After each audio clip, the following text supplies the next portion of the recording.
Et peut-être divine bienvenue, c'est Tammy. Je fais cette vidéo des bases, parce qu'il y a énormément de choses à dire, mais vu que demain c'est la fête de la musique et que j'ai vu l'affiche d'où j'habite avec cet œil-là, je me suis dit c'est une urgence, il faut que je donne une base.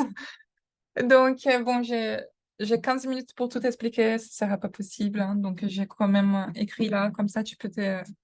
Je pense que c'est le plus important à savoir aujourd'hui. Je pourrais expliquer aussi, comme j'avais déjà fait dans le passé d'un autre compte, par rapport à chaque, enfin, j'analysais chaque, j'avais fait avec Travis Scott un rituel qu'il avait fait.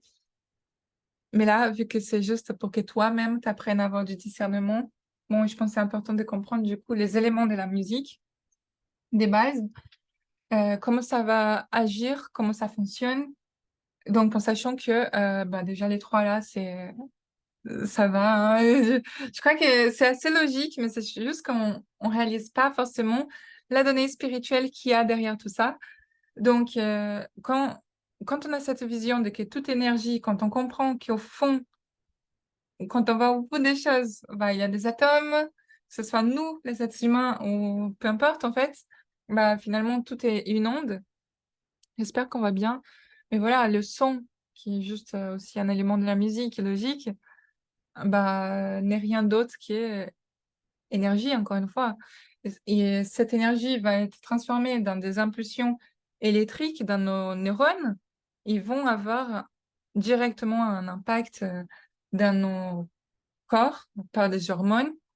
Et selon aussi voilà, les parties du cerveau où ça va être transmis l'information, ça va donner des sentiments qui du coup vont inhiber. En fait, le rythme et l'harmonie est complètement logique, rationnel, technique, mathématique, mais quand il entre en nous, donc quand cette onde, avec son code spirituel, nous traverse, on n'est plus maître de nos propres ondes et notre code spirituel.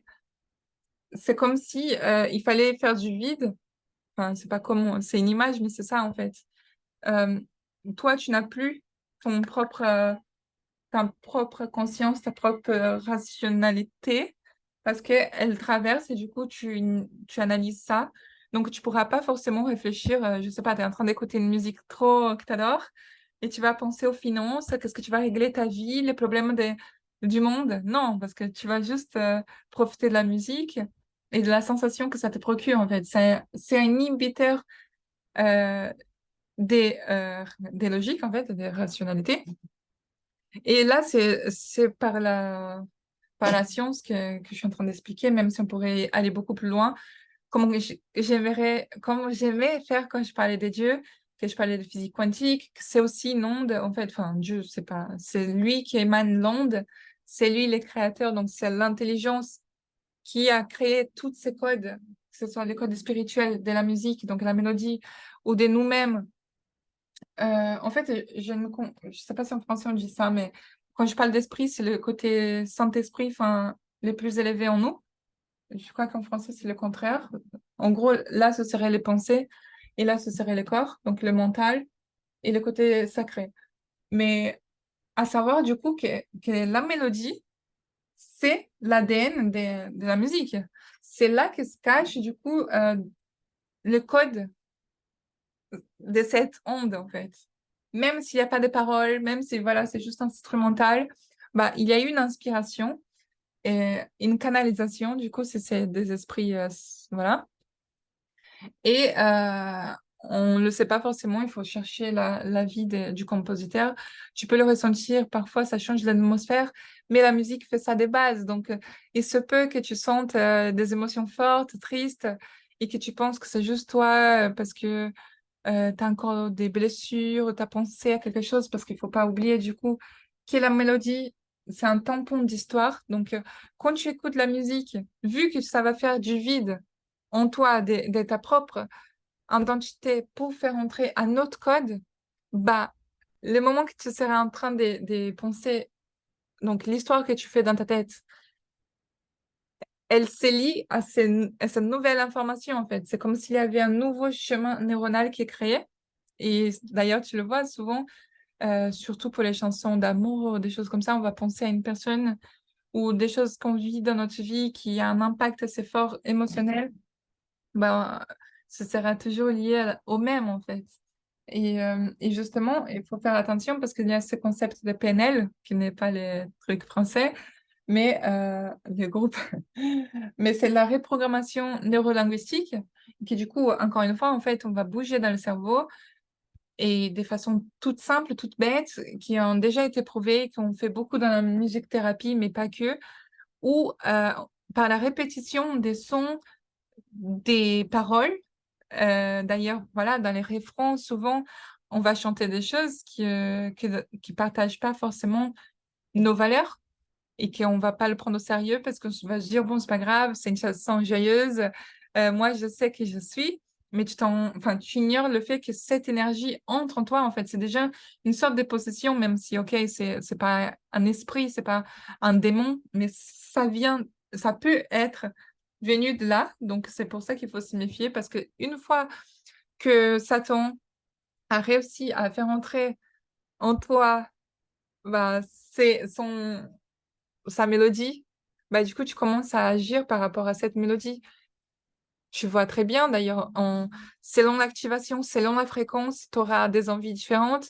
Euh, Parfois, tu vas juste danser sans réfléchir, tu seras moins timide, ou alors tu seras nostalgique, tu seras dépressif, peu importe, en fait, ils peuvent faire n'importe quel type de réaction. Et à la base, la musique avait été créée en tant qu'outil spirituel pour adorer à Dieu. Donc, c'était une connexion divine, et une, une élévation. Et aujourd'hui, ça a été corrompu, enfin, aujourd'hui, voilà, par Satan, ça a été corrompu pour que ce soit pour le plaisir, pour qu'on se perde, en fait, pour qu'on se dise, euh, on va faire de la place en nous, mais non pas de la place pour le remplir de quelque chose de bien, qui va nous élever, mais surtout pour le moment, en fait, pour le plaisir, pour des pulsions. Et ça va être des pulsions complètement créées, mais qui existent quand même. Donc, c'est quelque chose qu'on ne peut pas lutter. Il y a déjà beaucoup de tests d'ailleurs où ils vont mettre des musiques et la personne ne doit pas réagir. Et tu vois que c'est presque impossible parce que ça inhibe les rationnels, parce que ça traverse, parce il a le corps, enfin, il a le rythme. Bon, j'aurais pas le temps d'expliquer parce que c'est vrai qu'il y a énormément de rituels euh, qui vont utiliser ça pour potentialiser, que ce soit les tambours. Tu vois aussi dans la musique techno que c'est utilisé pour être en transe, en fait. Dans les boîtes de nuit ou peu importe, souvent il y a des couleurs. Là aussi, ça va aider. Euh, il y a toujours cette notion des sorties de soi-même, des, de laisser de la place à notre identité pour vivre quelque chose d'autre. Mais du coup, est-ce que c'est quelque chose qui va nous amener vers l'idéal, à pourquoi ça a été créé? Et du coup, pourquoi nous-mêmes on a été créés, donc c'est toujours nous-mêmes, ou ça va nous amener à avoir une vie ou des nouvelles pensées, normaliser des choses qui sont pas du tout désirables, comme par exemple les chansons qui vont parler des trahisons, qui vont parler je sais pas, des relations superficielles d'un coup, d'un soir, des choses comme ça, qui deviennent complètement normales et qu'on danse, chante ça comme si, voilà, ou parfois c'est même pas forcément en lien avec ça, mais ça va être des histoires tristes d'amour qu'on va tellement sentir ça que ça va entrer en nous comme si c'était nous qui le vivons, comme si c'était quelque chose de normal, alors que non, en fait, on n'est pas, à la base, on est censé aspirer à quelque chose de plus élevé. Donc voilà, il faut faire attention surtout à ce on écoute parce que c'est un pacte de conformité en fait. Quand tu acceptes à écouter ou à danser ou peu importe, à chanter, voilà, déjà ça fait des affirmations par la PNL. Quand tu répètes, je sais pas, disons une chanson qui dit je suis bête, je suis bête, je suis bête, et tu répètes ça, bah voilà quoi, ça fait un effet direct dans tes croyances. Même après, on va dire oh non, parce que je suis consciente, nanana.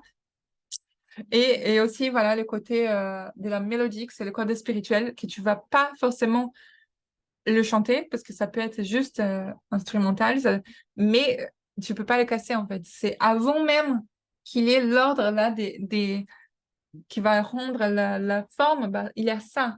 Avant même que nous, on soit un humain, il a notre code ADN. Bah là, c'est pareil.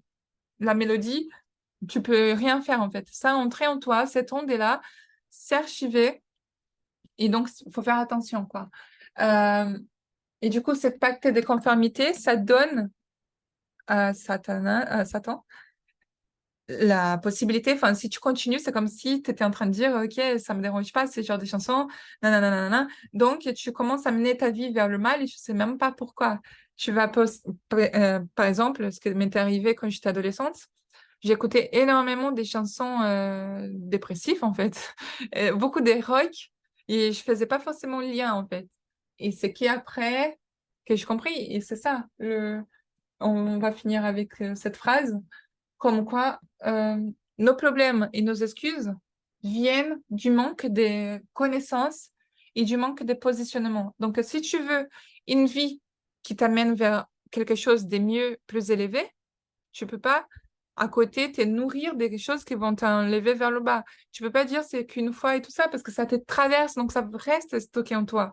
Va dire Tamiri, c'est une rabat-joie. Bah non, en fait, parce que c'est pas du vrai bonheur, en fait. C'est quelque chose d'illusoire qui va prendre parti en toi pour te mener vers où il veut et non pas où toi tu veux. Sauf si consciemment tu choisis tes chansons, tu utilises la musique avec un but justement d'élévation. Donc c'est plutôt ça que je dis, que tu te positionnes et que tu aies la connaissance et que tu ne fasses pas n'importe quoi, écouter euh, juste parce que c'est à la mode, quoi. Il faut vraiment choisir ce qu'on écoute, ce qu'on voit et voilà, quoi. Et je pense que de toute façon, pour le temps qu'on a, c'est déjà assez bien. C'est pour pousser un peu la réflexion et j'expliquerai mieux dans d'autres vidéos avec amour.